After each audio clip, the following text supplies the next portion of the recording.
રાજકોટ એ ભારતીય જનતા પાર્ટીનું ગઢ રહ્યું છે, પરંતુ આજે એવી સ્થિતિ સર્જાઈ છે કે ભારતીય જનતા પાર્ટીના ઉમેદવાર સામે એક આખો સમાજ ઊભો થયો છે અને તેમની ટિકિટ રદ કરીને ભલે કોઈ નિર્જીવ વસ્તુને પણ ઊભી રાખો, અમે એને જીતાડીશું તેવી વાત કરી છે।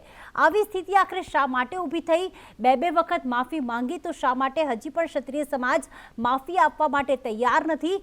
અમારી સાથે સ્ટુડિયોમાં અત્યારે ઉપસ્થિત છે બોપલ ઘુમાના રાજપૂત સમાજના આગેવાન એવા વિક્રમસિંહ જાડેજા। વિક્રમસિંહજી નમસ્કાર, સ્વાગત છે આપનું સંદેશ ન્યૂઝમાં। અને મિકીબા રાઠોડ પણ જે છે ક્ષત્રિય સમાજના આગેવાન, તે પણ અમારી સાથે હાલમાં જોડાઈ ગયા છે।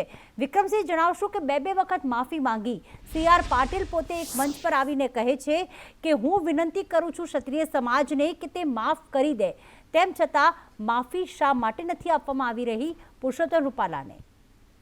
માફીનો જેમ કે વિજયભાઈ રૂપાણીએ કીધું કે મોટું મન રાખે ક્ષત્રિયો, મોટું મન રાખીને માફ કરી દે। દર વખતે માફ કરતા જ આવ્યા છે અને હજી પણ કરત, પણ અમારો ઇતિહાસ જોતા જ્યારે માફી આપી છે ત્યારે અમને તકલીફ, બહુ જ મોટી તકલીફ પડી છે। કોને માફી આપી છે? જેમ કે પૃથ્વીરાજ ચૌહાણ તો 17 વખત ઘોરીને માફી આપી, તો છેવટે એના પીઠમાં છૂરો ભૂકવામાં આવ્યો। તો આ વસ્તુ હવે આ લોકશાહીમાં હવે ચલાવી નહીં લેવા। આજે આને માફી આપશું, આને માફી આપશું તો કાલે બીજો ઊભો થશે, બીજો લાફો મારીને કહે છે કે ભાઈ સોરી, તો એ નહીં ચલાવી લેવામાં આવે।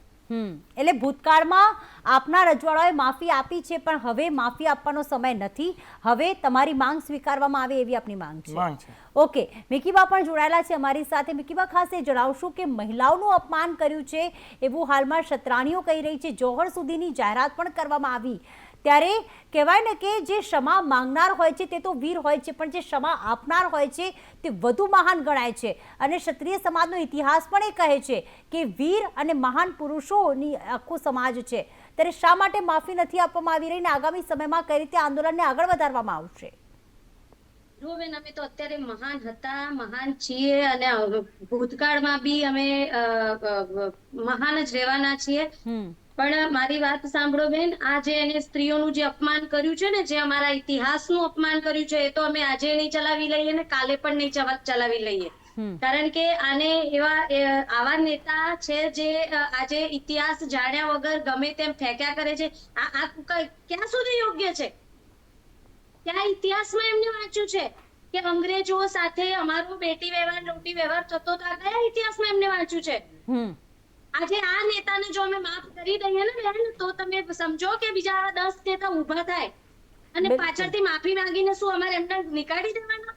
આજે તો અમે બસ એક જ જીદ ઉપર ને એક જ હટ ઉપર છીએ, આ રૂપાલા સાહેબની ટિકિટ રદ થશે તો જ માફી અપાશે, બાકી કોઈ અમે બીજું થાય એમ છે નહીં। બિલકુલ, વરિષ્ઠ પત્રકાર જયેશ ઠકરાર પણ અમારી સાથે જોડાયેલા છે, એમની સાથે પણ આપણે વાત કરીશું, કારણ કે બંને પ્રશ્ને, ભારતીય જનતા પાર્ટી હોય કે આ તરફ ક્ષત્રિય સમાજ હોય, વટનો આ સવાલ ઊભો થયો છે અને એ જ વટનો સવાલ આખરે કોના જે પક્ષમાં આખો નિર્ણય લેવામાં આવે છે તે જોવાનું રહેશે।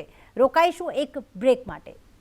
માફી તો માંગી પણ વિરોધ યથાવત છે, વાત થયેલી છે ક્ષત્રિય સમાજની, ત્યારે વરિષ્ઠ પત્રકાર જયેશ ઠકરાર અંગે શું કહી રહ્યા છે? જયેશભાઈ, અહીંયા તો વટનો સવાલ થઈ ગયો છે, ભારતીય જનતા પાર્ટી હોય કે ક્ષત્રિય સમાજ હોય, ઉમેદવાર જાહેર કર્યા બાદ 2 ઉમેદવારને બદલવામાં પણ આવ્યા છે, પણ રૂપાલાજીને બદલવામાં આવે તેવા કોઈ જ સંકેત નહીં। આ લડાઈ ક્યાં સુધી જઈ શકે છે?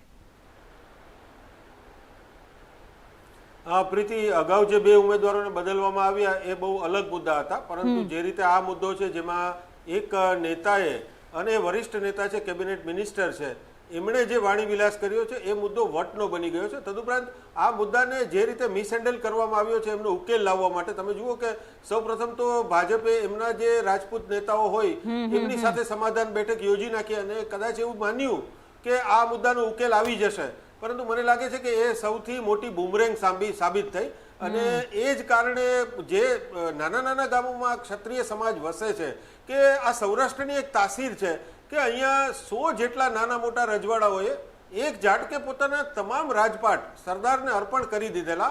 આ ખુમારી અને સ્વમાનના પ્રતીક જેવી જે જ્ઞાતિ છે, હવે એમને તમે કેટલાક તમારા પક્ષના નેતાઓ દ્વારા માફી આપી દો તો મને લાગે છે કે એમના કારણે નાના ગામોમાં વધારે વિરોધ પ્રગટી ઉઠ્યો અને એટલા જ કારણે કેટલાક રાજવી પરિવારના યુવરાજોએ પણ કહ્યું કે ભાઈ આ તો રાજપૂત નહીં, ભાજપૂત છે. જી, એટલે આ બિલકુલ. એક વટનો સવાલ છે, એક પરંપરાનો સવાલ અને છે. હવે આ અને આંદોલન જ્યારે કઈ રાજપૂત દિશામાં સમાજે જશે? સ્પષ્ટ રીતે કહી દીધું છે. બિલકુલ મિકીબા, ખાસ હવે આ આંદોલન કઈ દિશામાં જશે? કારણ કે હવે તો આપણે ઓપરેશન રૂપાલા નામનું એક સ્લોગન આપીને આખું એક ઓપરેશન શરૂ કર્યું છે, મિશન આદર્યું છે. એ અંગે આપનું શું કહેવું છે? જુઓ મેડમ, હું તો એટલું જ કહેવા માંગીશ કે સરકારને હજુ પણ જો શાન ના આવી તો આ આંદોલન બહુ મોટા પાયે થઈ શકે છે, ઘણી બધું નુકસાન થઈ શકે છે. કારણ કે સવાલ હવે અમારા સ્વમાન અને સ્વાભિમાનનો જી. છે અને એમાં અમે ક્યારેય પીછેહટ ન કરીએ. બિલકુલ, પણ સૌથી રહી વાત મોટી વાત એ છે માફીની, વિક્રમસિંહ, સ્વમાનની વાત આવી છે, પરંતુ અહીંયા વિરોધ ન માત્ર પુરુષોત્તમ રૂપાલાનો પરંતુ આજે CR પાટીલો પર થયો, વિનોદ ચાવડાનો કચ્છમાં પણ થયો. અન્ય ઉમેદવારોનો વિરોધ કરીને ક્ષત્રિય સમાજ શું સાબિત કરવા માંગે છે? ક્ષત્રિય સમાજનું અત્યારે એવું સ્ટેન્ડ છે કે અત્યાર સુધી જે થયું એનો કોઈ રિપ્લાય કે કોઈ એવું દેખાતું જ નથી. જ્યારે પુરુષોત્તમ રૂપાલા જે હજી તો એમ કહે છે કે ભાઈ અમારે તો ચૂંટણી પ્રચારમાં મતલબ કે જવાનું છે, એનો મતલબ એને કોન્ફિડન્સ છે કે હું હટવાનો જ નથી, એટલે એ વટનો સવાલ આવ્યો છે. અત્યારે વટનો સવાલ નહોતો ત્યાં સુધી અમે શાંતિપૂર્વક રીતે ખાલી રૂપાલાનો વિરોધ કરીએ છીએ. જો આગળ જતા હજી બી નિર્ણય નહીં આવે તો પછી અન્ય ઉમેદવારનો બી વિરોધ થઈ જશે. ચૂંટણીમાં દેખાશે, ચોક્કસ દેખાશે. બિલકુલ. આભાર. સંદેશ ન્યૂઝમાં જોડાવા બદલ ખૂબ ખૂબ આભાર આપનો.